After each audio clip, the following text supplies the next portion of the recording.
बिस्मिल्लाहिर्रहमानिर्रहीम। अस्सलाम वालेकुम नाज़रीन, आज के प्रोग्राम में खुश आमदीद और मैं हूँ मरियम खुर्शीद। नाज़रीन, आज के जो हमारे गेस्ट हैं वो environmental law and policy expert हैं। हमारे साथ मौजूद हैं सरदार आसिफ अली सयाल साहब।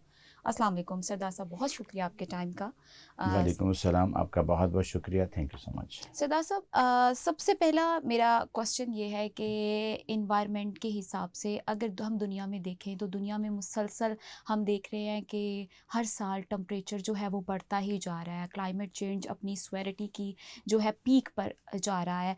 तो इसको हम जस्ट ये कह दें कि क्लाइमेट चेंज है, या इसको हम क्लाइमेट क्राइसिस या क्लाइमेट ब्रेक डाउन भी कह सकते हैं, क्योंकि जिस लेवल पे इसका इफ़ेक्ट हो रहा है, इसका इम्पैक्ट हो रहा है दुनिया पे, इसको किस तरह आप कहेंगे? जी, बिस्मिल्लाहिर्रहमानिर्रहीम। आपका बहुत बहुत शुक्रिया, आपने मौका दिया और ये बड़ा इम्पोर्टेंट जो टॉपिक है वो आपने चूज़ किया, और जिसके लिहाज से आई अप्रिशिएट कि मीडिया जो है अब इसके लिहाज से जो है वो बहुत ज़्यादा कॉन्शियस है क्लाइमेट चेंज। तो यहाँ सबसे ज़्यादा जो आगाही के लिए ज़रूरी है वो ये है कि हमें ये देखना चाहिए कि एनवायरमेंटल प्रोटेक्शन और क्लाइमेट चेंज में क्या फ़र्क है।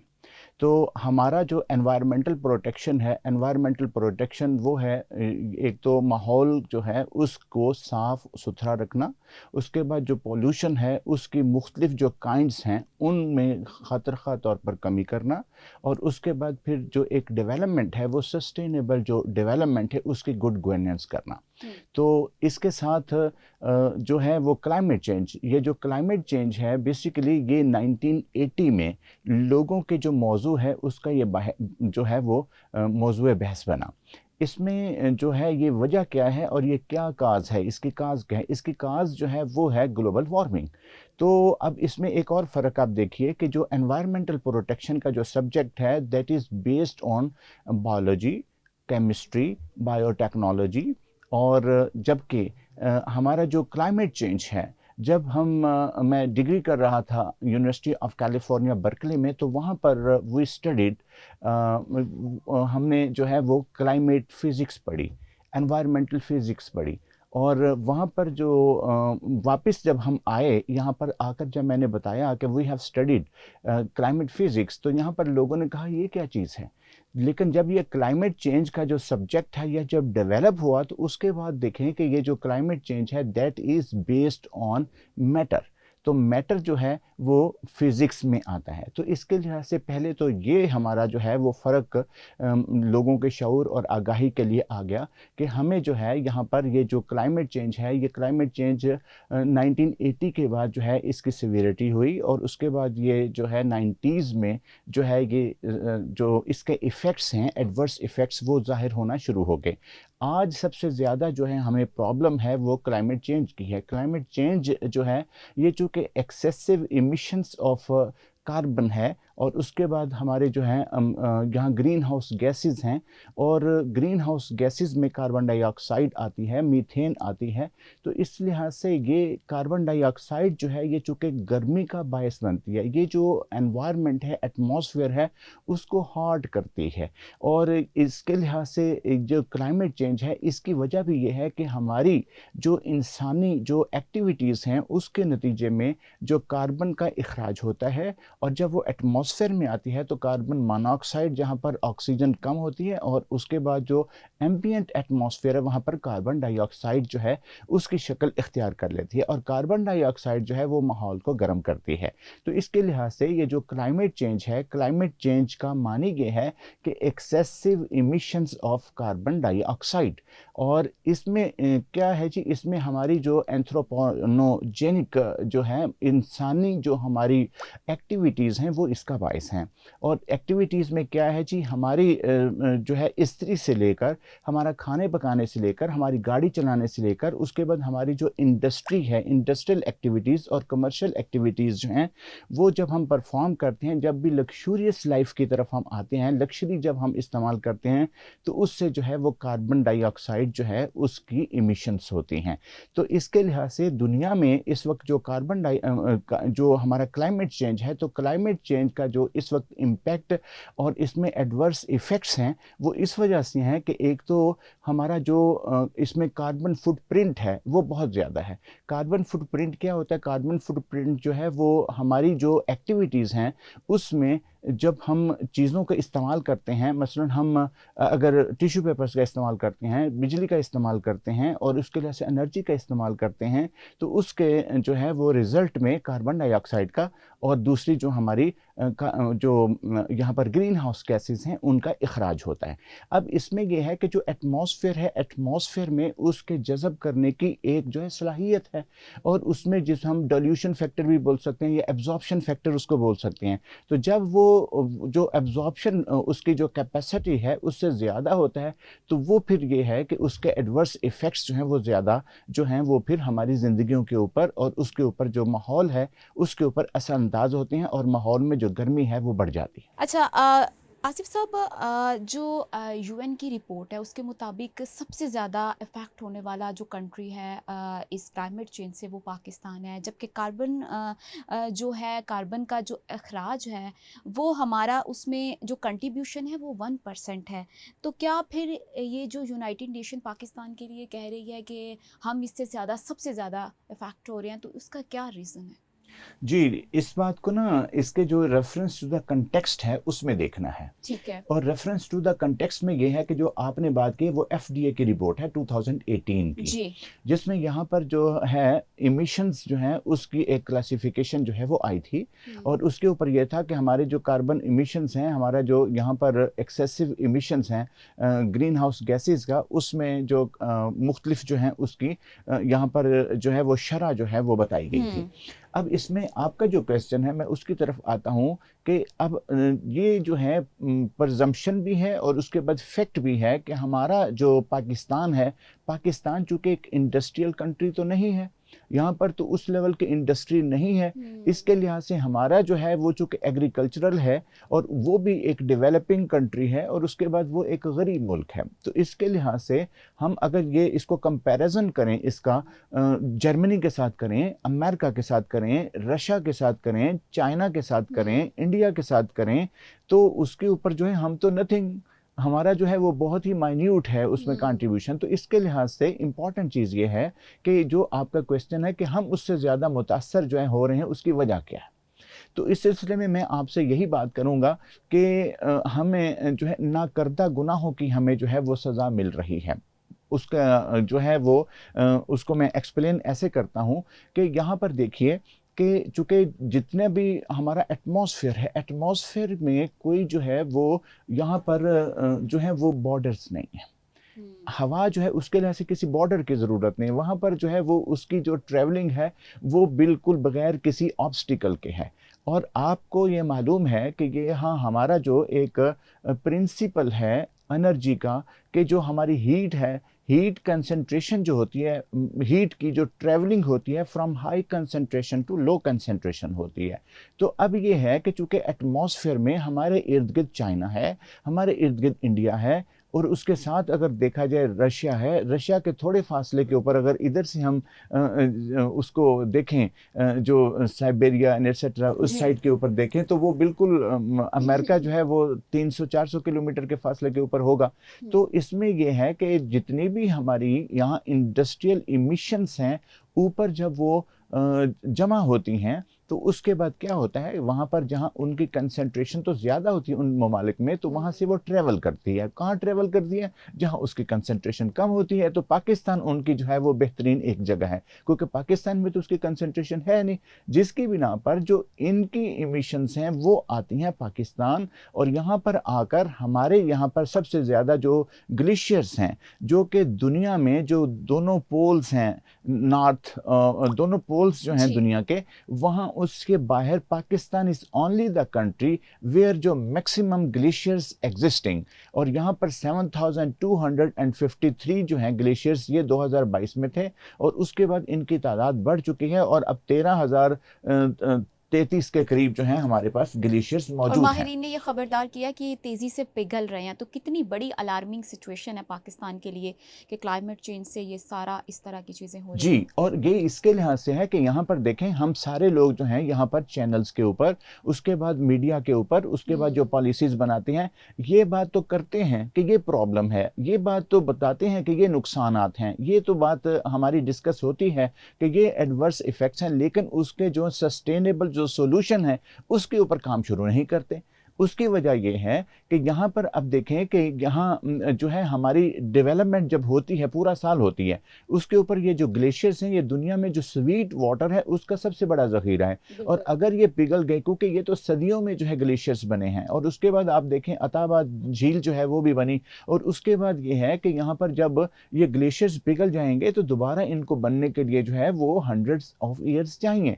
तो उसके ऊपर ये है कि हमारा ये जो स्वीट वाटर है वो किधर जाएगा। स्वीट वाटर जब नहीं होगा तो क्या होगा, हमारे पास यहाँ पर जो है वो डेजर्टिफिकेशन होगी, यहाँ पर कहत साली होगी, और उसके इफ़ेक्ट्स आ रहे हैं। और कहने वाले, बल्कि जो माहिरीन हैं वो ये कहते हैं कि 2030 के बाद 2035 में यहाँ पर काफ़ी पानी का क्राइसिस जो है वो आएंगे।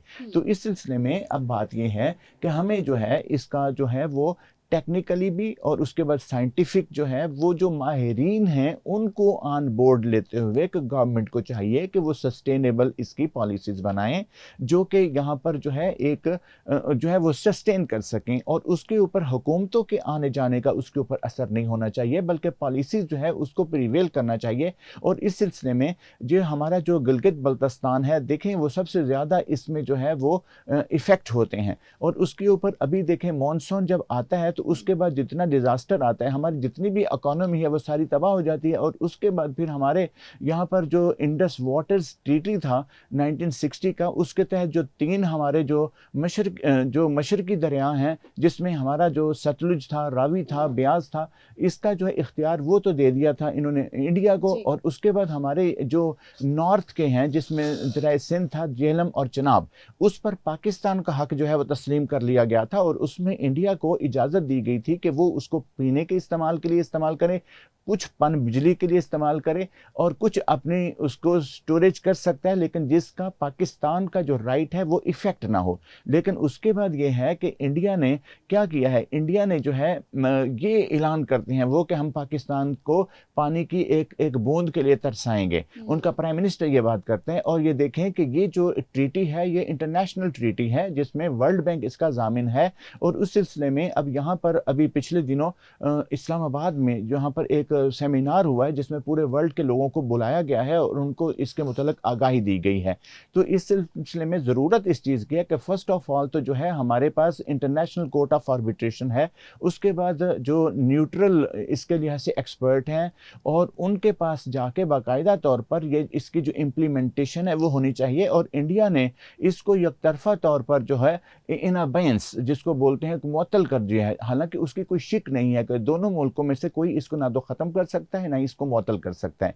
अब बात यह है कि हमारे जो पाकिस्तान है, पाकिस्तान का जो है उसका कैसे सर्वाइवल होगा, उसमें जो स्वीट वाटर है, ये स्वीट वाटर जो है उसकी प्रिजर्वेशन कैसे होगी, उसकी जो है हम कंजर्वेशन कैसे कर सकते हैं, जिसके लिहाज से ज़रूरत इस चीज़ की है कि हमें छोटे डैम भी बनाने चाहिए। और उसके बाद यह है कि पानी को जो है वो हमारा जो है रिचार्ज होना चाहिए, जिसके लिहाज से जो है ये पानी जब बारिश आती है तो उसके बाद फिर इसको स्टोरेज करना चाहिए, जिसके लिहाज से ज़मीन में जो है इसकी रिचार्ज होनी चाहिए। और उसके बाद हमें ऐसी फसलें जो है वो करनी चाहिए काश्त कि जिसमें पानी का इस्तेमाल कम हो। और उसके साथ यही है कि हमारा यहाँ पर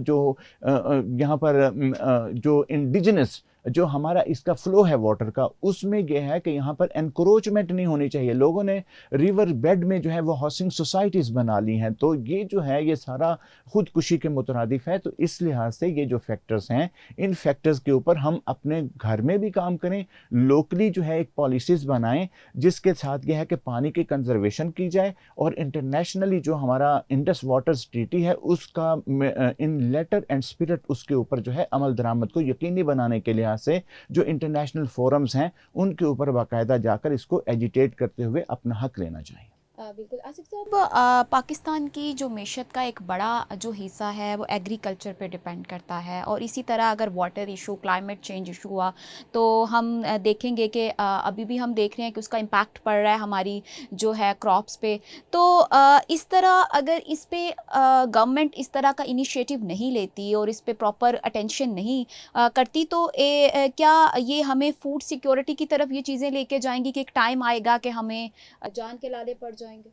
जी देखें, फूड सिक्योरिटी की तरफ कहाँ जाना है, फूड सिक्योरिटी का मैटर तो इस वक्त ऑलरेडी एग्जिस्ट कर रहा है। हुँ। हमारे फूड स्कर्सिटी जो है यहाँ पर देखें, लोगों को जो है, लोगों को खुराक की कमी है। इंटरनेशनल जो रिपोर्ट है, अक़वाम मुत्तहिदा की रिपोर्ट के मुताबिक पाकिस्तान में जो है लोगों को उनकी जो ज़रूरत के मुताबिक है उस तरह की खुराक नहीं मिल रही है। और आज अभी आप देखें तो यहाँ पर एक जो ब्रेड है वो 300 क्रॉस कर चुकी है। और उसके साथ यही है कि ये पानी जो है, पानी अल्लाह की नेमत है, और पानी की जो हमारी जो ज़िंदगी है, ज़िंदगी की इब्तिदा भी पानी से हुई और ज़िंदगी की जो बका है उसका जो है वो भी इन्हिसार पानी पे है। जिस तरीके से मैंने पहले भी अर्ज़ किया था कि अल्लाह ताला ने तो खुद फरमाया है कि वजअलना मिनल माइ कुल्ल शैइन हय्य, कि हमने हर चीज़ को जो है वो पानी, हर चीज़ की हयात को जो है वो पानी से पैदा किया और उससे वाबस्ता रखा। तो इस सिलसिले में जो आपका क्वेश्चन है उसका तकाज़ा ये है कि यहाँ पर जो गवर्नमेंट है, गवर्नमेंट को प्राइवेट पब्लिक पार्टनरशिप के तहत जो है वो सस्टेनेबल जो है यहाँ पर वो प्रोजेक्ट्स बनाने चाहिए। इंटरनेशनल जो हमारे डोनर्स हैं उनके साथ सिर्फ और सिर्फ जो है अपनी एडवर्टीजमेंट नहीं करनी चाहिए, बल्कि इस मुल्क और कौम के लिहाज से इनकी जो ग़िज़ाई किल्लत है उसका जो है तदारक करने के लिहाज से जो हमारे यहाँ पर जो एग्रीकल्चरल है, एग्रीकल्चर के जो तरीके हैं, जो नेचुरल तरीके हैं, और उसके बाद यहाँ पर देखें पानी के इस्तेमाल के लिहाज से यहाँ पर स्प्रिंगिंग सिस्टम है। इसके साथ यहाँ पर जो है वो एक जो है वो अब तो खैर जो है वो आई ड्रॉप जो है ना वो टेक्नोलॉजी आ चुकी है। इसी तरीके से जो है कि यहाँ पर जो एक रवायती किस्म का हमारा जो है ना फ्लड का जो है तरीक़ाकार फसलों को काश्त करने के लिहाज से, उसकी बजाय जो है हमें बिल्कुल जो है ना वो इसको जो है वो एक जिसको आप कह सकते लेकिन हैं एज़ सर स्प्रिंकलिंग उस सिस्टम है। टेक्नोलॉजी को अडॉप्ट करने के लिए आपको बहुत ज़्यादा पैसा चाहिए, बहुत बड़े लेवल पे आपके जो है बजट में एक एलोकेशन इस चीज़ के लिए होनी चाहिए कि हमने इस पे फोकस करना है। तो हम तो ऑलरेडी अंडर डेवलप्ड कंट्री हैं, तो इस तरह की चीज़ें करने के लिए एक बहुत लंबा टाइम चाहिए। आपके पॉलिटिशियंस, आपकी जो मौजूदा गवर्नमेंट है उसको इतनी अवेयरनेस होनी चाहिए कि हम ये अडॉप्ट करेंगे तो इसका हमारी कंट्री पे, हमारे लोगों पे क्या इम्पैक्ट आएगा। जी, मैं इस आपका जो क्वेश्चन है, क्वेश्चन आपका जो है, क्वेश्चन से ज़्यादा जो है ये लैम एक्सक्यूज़ है, और ये आपकी तरफ से नहीं है, बल्कि ये है कि ये गवर्नमेंट की तरफ से,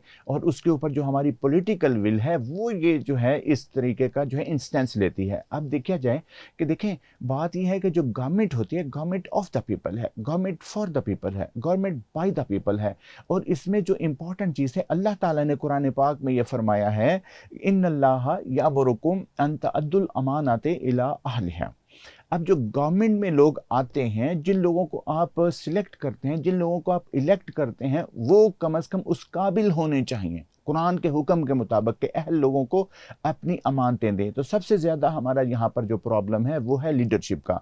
जो पॉलिटिकल लीडरशिप है उसके लिहाज से कोई जो है इसका वो एक स्टैंडर्ड नहीं है। एक नायब कासद के लिहाज से तो एजुकेशन का स्टैंडर्ड है, लेकिन एक मेंबर पार्लियामेंट के लिहाज से जो है उसका कोई स्टैंडर्ड नहीं है। जिन्होंने लॉ बनाना है they don't know about the law, वो तो इवन उनको जो है वो एक कन्वेंशनल टाइप जो है वो एजुकेशन नहीं है। तो इस लिहाज से खुदारा इस जो ये जो सिस्टम है, इस सिस्टम को चेंज करके जो within letter and spirit जो पॉलिटिकल जो गवर्नमेंट है या पॉलिटिकल जो सिस्टम है और पॉलिटिकल साइंस का जो जूरिस्प्रूडेंस है उसके मुताबिक होना चाहिए। हमें विजनरी जो है वो लीडरशिप जो है वो लेनी चाहिए। और इसमें देखें कौमों की तारीख में जब लीडरशिप विजनरी होती है तो वो जो है वो कौमों को जो है डेवलपमेंट की तरफ ले जाती है, कौमों की तकदीर तब्दील कर देती है। और अगर लीडरशिप जो है वो विजनरी नहीं होती तो कौमों को जो है वो बिल्कुल जो है मुर्दा कर देती है। इस वक्त अब जो आपने बात फरमाई इसमें कोई ऐसी प्रॉब्लम नहीं है। इसमें यह है कि यहाँ पर देखें इंटरनेशनली जो है ये ज़रूरत है, ये इंटरनेशनल जो डोनर्स हैं उनकी भी ज़रूरत है। वो टेक्नोलॉजी आपको देते हैं, वहाँ से अब हो ये रहा है कि वहाँ से जो टेक्नोलॉजी है, अव्वल तो हम टेक्नोलॉजी लेते नहीं हैं, और दूसरी बात यह है कि यहाँ पर जो ब्यूरोक्रेसी है वो किसी एक्सपर्ट को आगे आने नहीं देती। दुनिया में जितने भी लोग हैं वो एक्सपर्ट्स अपने अपने फील्ड में आते हैं। आपका मीडिया है तो एक्सपर्ट्स आते हैं, और उसके ऊपर यह है कि लॉ है तो एक्सपर्ट्स आते हैं, उसके बाद यह है कि एडमिनिस्ट्रेशन है, एक्सपर्ट्स आते हैं। इसी तरीके से यह है कि जब आपकी मैनेजमेंट है, बिजनेस ओरिएंटेशन है, बिजनेस मैनेजमेंट के लिहाज से लोग आते हैं, तो इसमें जो है कि ज़रूरत इस चीज़ की है कि यहाँ पर एक बाकायदा तौर पर हमें अहदनामा जदीद करना चाहिए, जिसमें यह है कि हमारी जो डेवलपमेंट है कौम की डेवलपमेंट है, सस्टेनेबल जो डेवलपमेंट है उसके लिहाज से हमें अपना किबला दुरुस्त करते हुए अपनी ये जो प्रीवेलिंग पॉलिसीज है इनको ख़त्म करते हुए जो डेवलप कंट्रीज़ हैं उनके मुताबिक उनसे इस्तेफादा करना चाहिए, लेकिन उसको जो है हमें मोल्ड करना चाहिए, उसको हम कंपैटिबल बनाना चाहिए हमारी जो यहाँ पर प्रीवेलिंग सर्कमस्टेंसेस हैं, हमारी जो यहाँ पर जो क्लाइमेटिक कंडीशंस हैं, अनसर्टेन क्लाइमेटिक ट्रेंड्स हैं, और उसके ऊपर जो है जब स्टार्ट करते हैं ना, कोई भी काम जब स्टार्ट करते हैं तो उसको जो है ज़ीरो से स्टार्ट करते हैं, और उसके ऊपर फिर यह है देखें यहाँ पर डेवलपमेंट हो रही है, यहाँ पर जो है हुकूमत अपने कारनामे जो हैं उनकी एडवर्टीजमेंट के लिहाज से अरबों रुपया खर्च करती है, लेकिन ये चीज़ें जो हैं ये हुकूमत का नहीं, कि हुकूमी शख्सियात जो हैं उनकी एडवर्टीजमेंट नहीं है, वो कोई एहसान नहीं करते बल्कि वो खिदमत के लिए आते हैं। इस लिहाज से बहसीत मजमूई एक अदना पाकिस्तानी होने की हैसियत से, एक मुल्क के वफादार होने की हैसियत से हम ये बात करते हैं कि right man for right job, Allah का जो हुक्म है उसको अपनाया जाए, उसमें बरकत आएगी। और उसके ऊपर फिर ये है कि ये जो हमारी एनवायरमेंटल यहाँ पर जो प्रॉब्लम्स हैं, उसके बाद जो क्लाइमेट चेंज का हमारा यहाँ पर बहुत ज़्यादा एडवर्स इफेक्ट है। अब आप देखें यहाँ पर हमारा हीट वेव के लिहाज से देखें, यहाँ पर गर्मी के लिहाज से देखें, हमारे जो ट्रेंड्स हैं वो चेंज हो गए, हमारे जो क्रॉप के ट्रेंड्स हैं वो चेंज हो गए। हमारी ये देखें अभी तो जो है ये वो सावन नहीं आया तो 10 दिन पहले से ही जो है यहाँ पर जो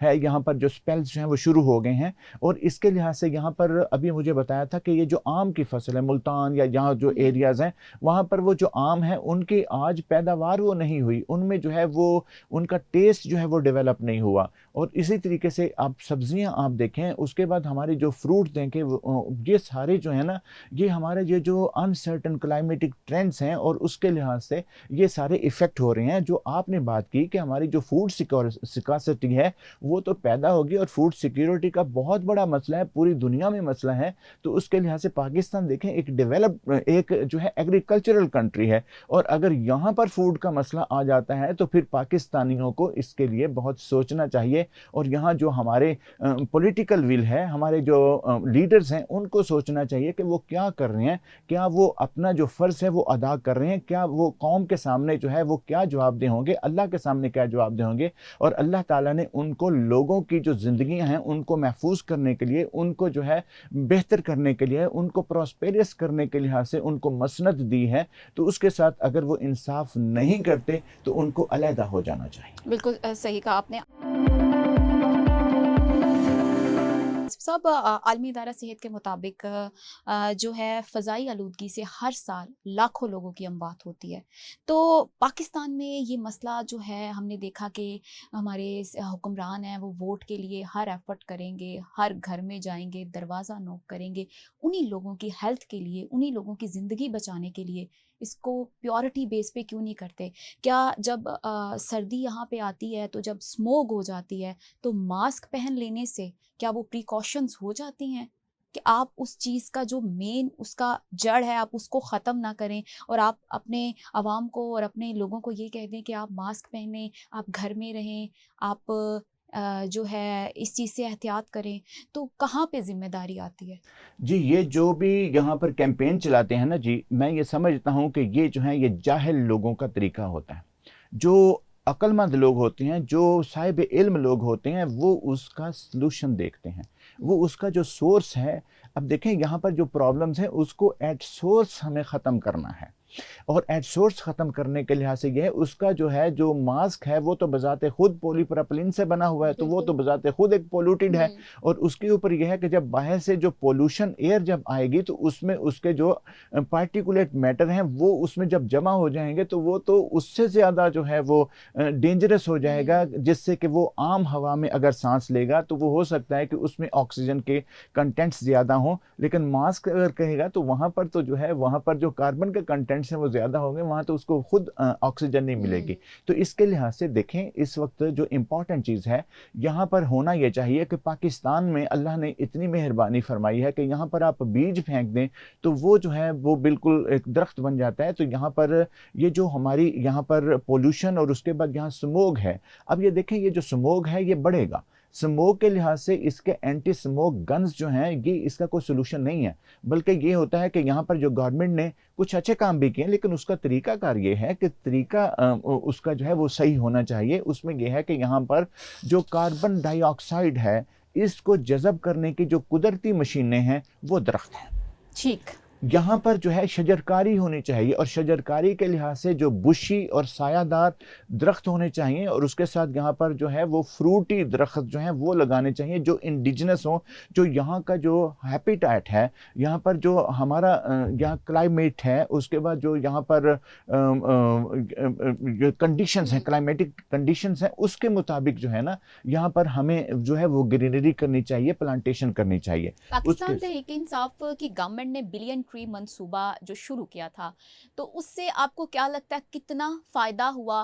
क्या वो इस तरह के मंसूबे लॉन्च कर देना और उसको आगे कंटिन्यू ना रखना, उसका भी इटसेल्फ एक नुकसान है, तो उसका कंट्रीब्यूशन क्या है? और अगर इस तरह के मंसूबे पाकिस्तान में और इस तरह की चीज़ें आती हैं, तो उसका क्या इम्पैक्ट एनवायरनमेंट पे पड़ेगा? जी, बात ये है कि जो काम अच्छा है हमें सिर्फ तनकीद ही नहीं जी। करनी, जो अच्छा काम है उसकी जो है तारीफ़ और तौसीफ़ करनी चाहिए, और उसमें जो कमियां हैं उनके लिहाज से पॉइंट आउट करते हुए बेहतरी की जो है गुंजाइश रहती है।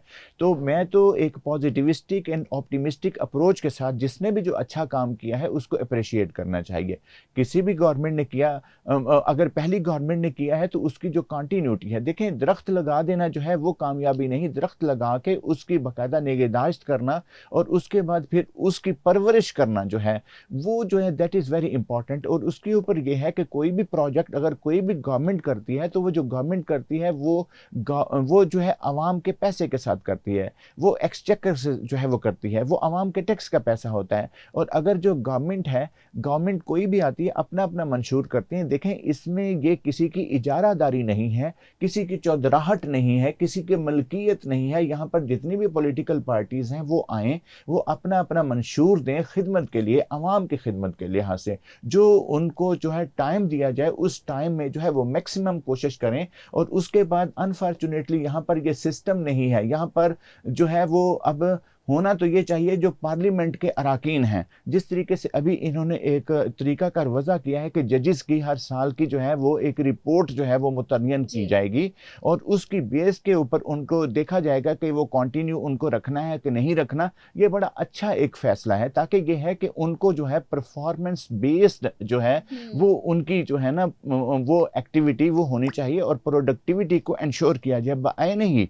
इसके साथ ही अगर आइंदा अमेंडमेंट आनी है तो मैं आपके चैनल की वसातत से ये चीज़ चाहता हूँ अहले इक़्तिदार और इख्तियार को, कि वो जो पार्लियामेंट के मेंबर्स हैं उनकी भी जो है वो परफॉर्मेंस बेस जो है ना उनका टेन्योर होना चाहिए, क्योंकि उनको जो है वो गवर्नमेंट के आवाम के जो टैक्सों से जो है वो पैसे दिए जाते हैं, तो उनकी जो है बाकायदा उनकी जो 3 माह की परफॉर्मेंस बेस जो है ना क्वार्टरली परफॉर्मेंस के ऊपर उनकी कंटिन्यूटी होनी चाहिए, और इसमें अमेंडमेंट करनी चाहिए कि अगर वो परफॉर्म नहीं करते, फर्स्ट ऑफ ऑल तो यह है कि इसके लिहाज से जो है बाकायदा क्वालिफिकेशन जो है वो एक मुतय्यन करनी चाहिए। अरकान पार्लियामेंट के लिहाज से जो है एक इनकी बाकायदा तौर पर जो है वो एक क्वालिफिकेशन होनी चाहिए, उसके बाद इनकी परफॉर्मेंस बेस जो है असेसमेंट होनी चाहिए, इनका जो टेन्योर है उसमें देखा जाए कि जो परफॉर्म करता है वो हर जो मेंबर पार्लियामेंट है, सूबाई हो या कौमी हो या सेनेट का हो, तो वो जो है वो अपनी बाकायदा प्रोग्रेस रिपोर्ट दें, उस रिपोर्ट को बाकायदा जो है वो पार्लियामेंट के सामने पेश किया जाए, और वहाँ पर जो है पैनल ऑफ एक्सपर्ट्स मौजूद हों जो उसको असेस करें, ये खुद असेस ना करें। अब तनख्वाहें अपनी खुद बढ़ा लेते हैं, अपनी जो है मुराद खुद बढ़ा लेते हैं, और कोई भी आदमी जो है वो अपने केस का जज नहीं हो सकता, लॉ का ये प्रिंसिपल है। तो इसके लिहाज से जितने भी यहाँ पर जो पब्लिक सर्वेंट्स हैं और पब्लिक की यहाँ पर जो अहले इक़्तिदार हैं या जो रिप्रेजेंटेटिव हैं गवर्नमेंट के, तो उनकी जो है परफॉर्मेंस बेस्ड जो है वो उनकी यहाँ पर जो है वो असाइनमेंट होनी चाहिए या उनकी मुलाजमत होनी चाहिए। तो इसके लिहाज से आपका ये जो क्वेश्चन आया है कि इसके ऊपर ये है कि अगर वो पढ़े लिखे लोग होंगे और उसके साथ उनके पास जो है से बिल्कुल उनको नॉलेज होगा तो वो उस पर अच्छे से वो जी कर सकते हैं। तो मेरा सवाल ये है कि क्लाइमेट चेंज में जो है सोलर पावर प्लांट जो है इसका कितना बड़ा कंट्रीब्यूशन है उसको ओवरकम करने के लिए। एक रिपोर्ट के मुताबिक पाकिस्तान में जो इसकी अडॉप्शन है वो कंपैरेटिवली अदर कंट्रीज़ ज़्यादा है। आप इसको किस तरह देखते हैं कि क्या वो जो है पॉजिटिव साइड पे चीज़ें इससे जा सकती हैं और इससे आपका ये जो पेट्रोल और डीज़ल और इस तरह की चीज़ें इस्तेमाल करने से जो आपकी पोल्यूशन बढ़ रही है उसको थोड़ा सा आप कंट्रोल कर सकते हैं? जी, अब आप अगर मुझे इजाज़त दें तो मैं बताऊँ कि इसमें जो है ना बेसिक जो है वो फ़साद की जड़ क्या है, बोन ऑफ कंटेंशन क्या है और जो है सबसे ज़्यादा जो बुराई की जड़ है वो क्या है? ठीक। बुराई की जड़ जो है आईपीपीज़। ये जो हमारे इंडिपेंडेंट जो इन्होंने पावर जो है सप्लाई की ये जो कंपनीज़ बनाई, ये जो इन्होंने जो है वो कारखाने बनाए हैं, वो किसी और के नहीं हैं। चंद हैं चाइनीज़ के या यहाँ पर गल्फ़ कंट्रीज़ के, बाकी ये इसी मुल्क के वो लोग हैं कि जिन्होंने अवाम को लूटने का एक प्रोग्राम बनाया और उसके साथ ये है कि 1992 से जो है ये चिमटे हुए हैं और सबसे ज़्यादा पाकिस्तान का जो नुकसान किया है ये आईपीपीज़ ने किया है, जिसमें इस वक्त जो गवर्नमेंट में बैठे हुए लोग हैं, एक तो गवर्नमेंट में जो लीडर्स हैं उनके इसमें हिस्से हैं, दूसरे वो गवर्नमेंट में जो छोटे लीडर्स हैं उनके हिस्से हैं।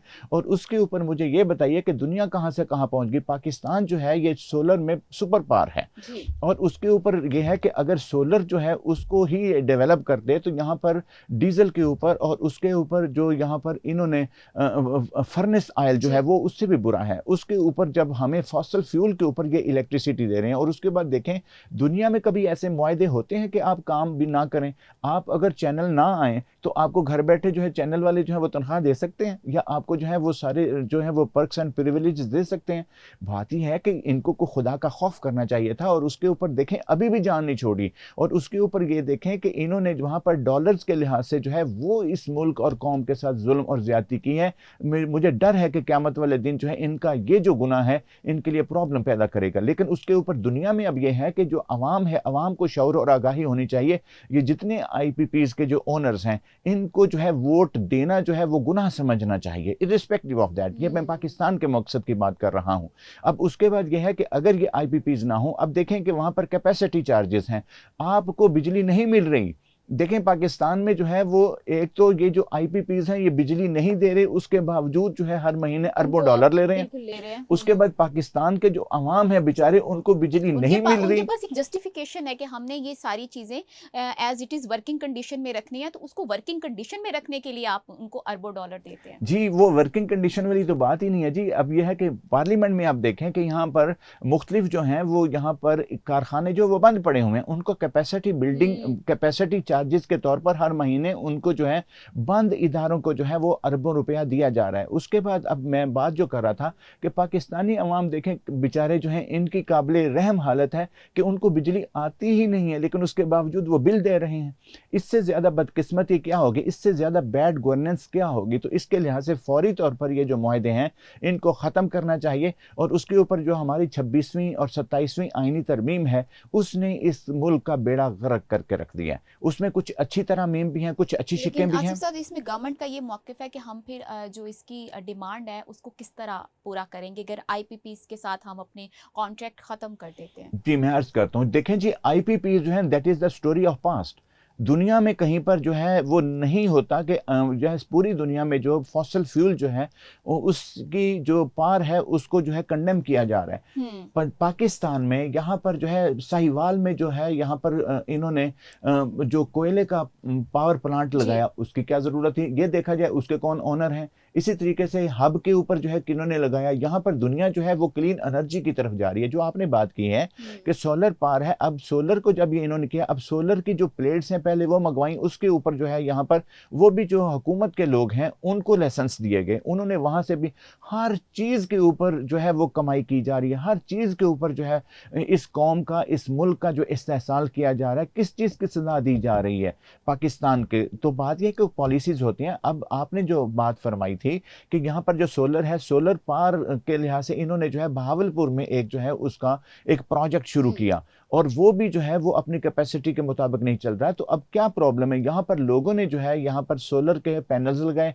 उनकी कीमतें कहाँ पर पहुँच गई। अब देखें इसके साथ ही आगे जो है आगे आगे चिप्स आ गई हैं, आगे जो है यहाँ पर वो पेपर आ चुका है। तो इसके लिहाज से गवर्नमेंट की जिम्मेदारी और रिस्पॉन्सिबिलिटी है कि वो फॉसिल फ्यूल को, जो कि हमने जो है UNFCCC United Nations framework convention on climate change और जो है उसमें हमने कमिटमेंट्स की हुई हैं, हमने रेक्टिफाई किए हुए हैं, हमने क्लीन एनर्जी एनर्जी के लिहाज से जो है इंटरनेशनल जो है वो हमारे जो प्रोटोकॉल्स हैं वो हमने साइन किए हुए हैं। और उसके बाद ये देखें कि यूनाइटेड नेशंस एनवायरमेंटल प्रोग्राम ने 2020 जो है इससे 21 से 2030 तक जो है ये यहाँ पर जो है यहाँ पर रेस्टोरेशन ऑफ जो है ना जी इकोसिस्टम, वो जो है उसका एक डिकेड यहाँ पर मौजूद है। उसके बाद हमारा पेरिस एग्रीमेंट है 2015 में, जिसमें हमने 1.5 डिग्री सेल्सियस के लिहाज से जो है यहाँ पर INDC जो है वो दिया हुआ है।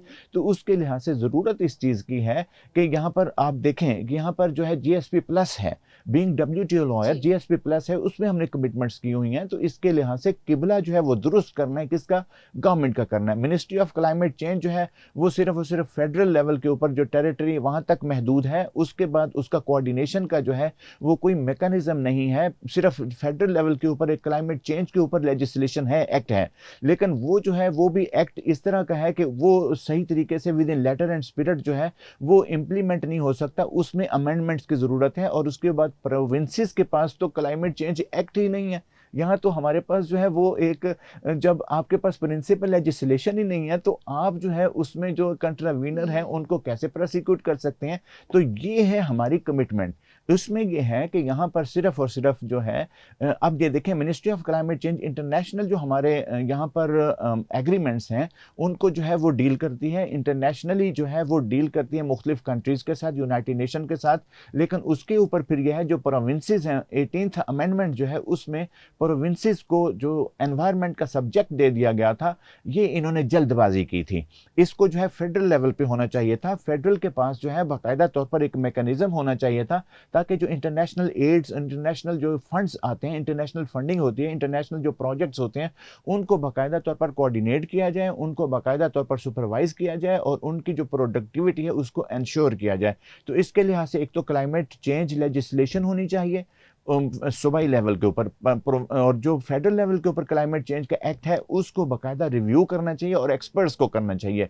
यहाँ पर जो है यहाँ पर ड्राफ्ट्समैन को नहीं करना चाहिए, यहाँ पर जो है यहाँ पर जो हमारी ब्यूरोक्रेसी है उसको नहीं करना चाहिए। मैं पढ़ाता हूँ ब्यूरोक्रेसी को, लेकिन मैं जो पढ़ाता हूँ तो मैं तो उनको एनवायरमेंटल ऑडिट पढ़ाता हूँ, ह्यूमन राइट्स पढ़ाता हूँ। मैं तो उनको बताता हूँ कि आप जो है आप अल्लाह ताला की तरफ से आपको खिदमत के लिए पैदा किया गया है। यहाँ पर आपको जो है शहनशाह के तौर पर अपने ऑफिस में बैठने के लिए नहीं किया जा, क्योंकि आपकी जो तनख्वाहें, आपकी मुराद जो है वो आवाम के टैक्सों से होती है, आवाम आपके बॉस हैं। तो इसके लिहाज से आपके प्रोग्राम की वसादत से आज का ये भी एक है यहाँ पर पैगाम जाना चाहिए कि जो ब्यूरोक्रेसी है इसमें जितने भी लोग यहाँ पर तनख्वाह लेते हैं, जितने भी लोग पर्क्स एंड प्रिविलेजेस लेते हैं, चाहे वो जजेस हैं, चाहे वो ब्यूरोक्रेट्स हैं, चाहे वो मिलिट्री मैन हैं, चाहे वो पुलिस है, चाहे कोई भी है कहीं पर, उनको ये चाहिए कि वो ये अपने दिल में बिठा लें कि वो अवाम के सर्वेंट हैं और उसके लिहाज से उनको अवाम के सामने जवाबदेह होना है, अपने किबला को दुरुस्त किए और उसके बाद फिर क़यामत के दिन अल्लाह ताला के यहाँ भी जवाबदेह हों। बिल्कुल सही कहा आसिफ साहब, लेकिन मसला ये है कि यहाँ पे जो इस सिस्टम में शरीफ वो है जिसको मौका नहीं मिला। अब जब मौका मिलेगा, अथॉरिटी मिलेगी, सब कुछ मिलेगा, तो फिर उसने उसका यूज़ तो करना ही है। लेकिन इसका तरीका ये है कि हम देखें, हम मुसलमान कंट्रीज हैं, हम इस्लामी जमहूरिया पाकिस्तान के लोग कहते हैं, हम अपने आप को मुसलमान कहते हैं। तो अल्लाह ताला ने कुरान पाक में फरमा दिया है उदखुलू फिस्सिल्म काफ़ा, कि इस्लाम में आप काफ़ी वाफ़ी होकर शामिल हो जाएं। और सबसे ज़्यादा जो जहन्नम में निचला जो दर्जा है ना वो मुनाफिकीन का है।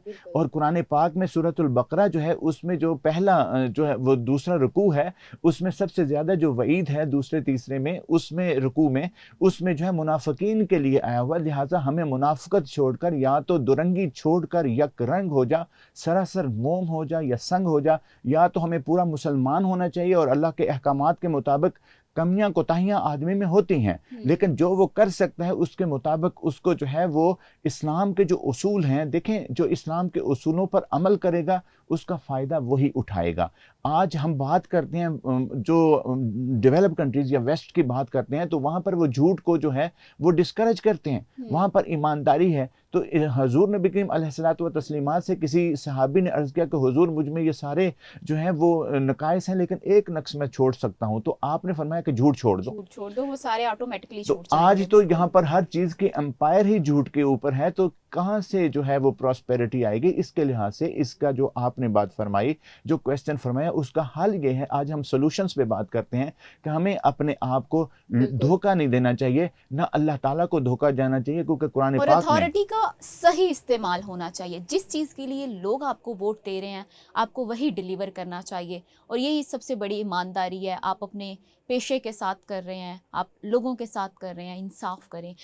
मेरा सवाल आसिफ साहब ये है कि पाकिस्तान में जिस तरह हम देखते हैं कि कहा जा रहा है कि पाकिस्तान उन ममालिक में शुमार किया जा रहा है कि जो आने वाले टाइम में वाटर शॉर्टेज का जिनको सबसे ज़्यादा इशू होने वाला है, और हमारी 90% जो एग्रीकल्चर में हमारा स्वीट वाटर यूज़ हो रहा है, इसकी यूटिलाइजेशन अगर हमारी उधर हो रही है तो हमें पीने के लिए साफ़ पानी में, हमने देखा कराची में वाटर का मसला आ रहा है, डिफरेंट जो हमारे सिटीज़ हैं वहाँ पे साफ़ पीने का जो बेसिक नीड ऑफ लाइफ है हमें वो नहीं है। तो ये कितना किस लेवल पर ये जो इशू है आगे जाके हमारे लिए अलार्मिंग बन सकता है और इससे ओवरकम करने का क्या तरीका है? गवर्नमेंट को क्या कौन से ऐसे इकदामात करने चाहिए कि क्योंकि ये भी कहा जाता है कि आने वाले टाइम में जो जंगें होंगी वो पानी पे भी होंगी। तो इसको किस तरह हम कर सकते हैं ठीक? क्या इकदामात करने जी, चाहिए? पहले भी आपने यही बात फरमाई थी, मैंने पहले अर्ज़ किया था, इसलिए गवर्नमेंट को ये चाहिए फ़र्स्ट ऑफ ऑल तो एक तो इंटरनेशनली जो हमारा इंडस वाटर्स जी। ट्रीटी है, उसके ऊपर जो है within letter and spirit अमल करना चाहिए, हुँ। जिसके लिहाज से हमें जंग की बजाय हमें बात करनी चाहिए। और उसके ऊपर जो है गवर्नमेंट्स के बाद बहुत सी चीज़ें होती हैं इंटरनेशनल लॉ के लिहाज से, तो इंटरनेशनल पॉलिटिक्स के लिहाज से कुछ दो और कुछ लो की बातें होती हैं। अब ये ठीक। चीज़ है कि हमने जब इंडिया ने हमारा जो है ये मुआहदा मुअत्तल कर दिया, तो हमने उनकी जो एयर स्पेस है वो बंद कर दी है। हुँ।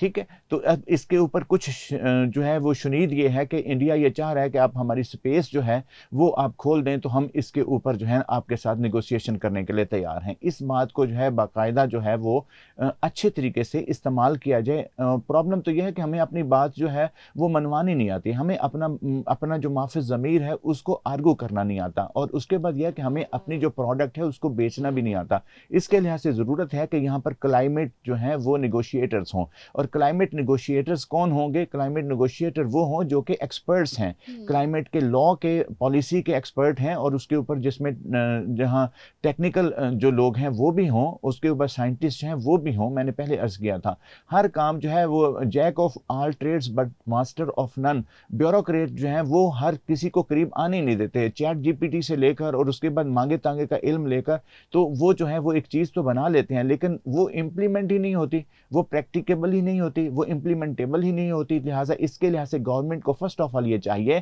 कि इन चीज़ों से निकलते हुए जो एक्सपर्ट्स हैं, अल्लाह ताला ने जिनको इल्म व हिकमत दी है, उससे इस्तिफादा करें। और उसके बाद फिर ये है कि हमारे ये जो ग्लेशियर्स हैं, ग्लेशियर्स की प्रोटेक्शन के लिहाज से यहाँ पर हमारी ट्रांसबाउंडरी पॉल्यूशन है, तो ट्रांसबाउंडरी पॉल्यूशन से यह है कि चाइना की पॉल्यूशन आए या इंडिया की पॉल्यूशन आए, उनसे जो है बाकायदा तौर पर जो है हमें नेगोशिएशन यही तो करनी है कि आप हुँ। अपनी जो इमिशंस हैं उसको कंट्रोल करें, ताकि ठीक। वो हम उससे इफेक्ट हो रहे हैं। इसका जो है वो that has been provided under the international environmental law, जिसमें यह है कि हमारी जो है वो यहाँ पर जो ट्रांसबाउंडरी पॉल्यूशन है। अब ये बात है कि यहाँ पर अगली बात ये है कि यहाँ पर जो है हमें छोटे-छोटे जो है ना वो इसके जो वाटर है, हमारा जो रेन वाटर है, उसको प्रिजर्व करने के लिहाज से हमें वेटलैंड्स जो है ना उनका हुँ। जो है बाकायदा तौर पर जो है वो बनाने चाहिए। उसके साथ फिर जो वाटर रिचार्ज करने के लिहाज से ये जो हमने यहाँ पर जो कंक्रीट के यहाँ पर जो है वो बिल्कुल ज़मीन कर दी है, वहाँ पर एक नेचुरल जो है जो हाउसिंग सोसाइटीज़ हैं और उसके ऊपर जो अमारात हैं और जो भी हमारी यहाँ पर तामीरात हो रही हैं या जो भी कंस्ट्रक्शंस हैं, उसमें बाकायदा तौर पर जो है ये अभी इन्होंने कुछ लॉ में ये चीज़ की है, एलडीए ने भी कुछ जो है वो रूल्स उसके लिहाज से दिए हैं कि जिसमें यह है कि वाटर रिचार्ज करने के हुँ। लिहाज से वहाँ पर स्पेसेस जो हैं वो खुली छोड़नी चाहिए। इसके साथ ये है कि जो गवर्नमेंट के जो है गवर्नमेंट को ये देखना चाहिए कि वो जो इसकी जितनी भी इकाइयाँ हैं उसमें एक जो है ये है एनवायरमेंटल डिजास्टर की प्रिपेयर्डनेस जो है उसके लिए बाकायदा जो है वो एक प्लान और प्रोग्राम जो है वो बनाना अच्छा चाहिए, सब जिसके आगे अंडर होने वाटर चाहिए। लेवल जो डे बाय डे कम हमारा हो रहा है, उसके लिए क्या किया जा जी, सकता है? उसके लिहाज से यही होगा जी कि आप जो है वो जो वाटर है, वाटर की जो है ना वो रिजर्वायर्स बनाएं, जो जी। कि उसका रिचार्ज हो। और ये जो है ये इतने मैसिव होने चाहिए। अमेरिका में मैंने देखा है कि वहाँ पर बड़े मैसिव उनके, हालांकि वहाँ पर तो पानी बहुत ज़्यादा है जी। और वो लोग हैं वो तो अपना जो सी वाटर है उसको इस्तेमाल करते हैं, लेकिन वहाँ पर इतनी बारिशें होती हैं कि उसके ऊपर पानी का कुछ मालूम नहीं होता, इसी वजह से वो रिचार्ज होता है। यहाँ पर अब ये है कि एक तो हमारा मैक्सिमम जो रिचार्ज है वो होना चाहिए, उसके बाद जो हमारे यहाँ पर रिजर्वायर्स हैं उनको जो है वो इफ़ेक्टिव करना चाहिए, उसके बाद हमारी जो स्ट्रीम्स हैं, वाटर स्ट्रीम्स हैं, उनमें बाकायदा सफाई होनी चाहिए। जो हमारे रिजर्वायर्स हैं उसमें जो उसकी टेंडेंसी है और जो इस्तेदाद है उसको जो है हमें ज़्यादा करना चाहिए। और उसके बाद फिर यह है कि यहाँ पर जो पानी के कंजर्वेशन के लिहाज से ये है कि हमें जो है वो डैम्स, यानी कि यहाँ पर हमारे पास पानी जो है जी। वो जमा होना चाहिए। जब हमारी कल्टीवेशन का वक्त आता है तो उस वक्त हमारे पास पानी नहीं होता ताकि वो इस्तेमाल हो सके। उसके बाद जो पुरानी झीलें हैं उनको जो है वो रेस्टोर करना चाहिए।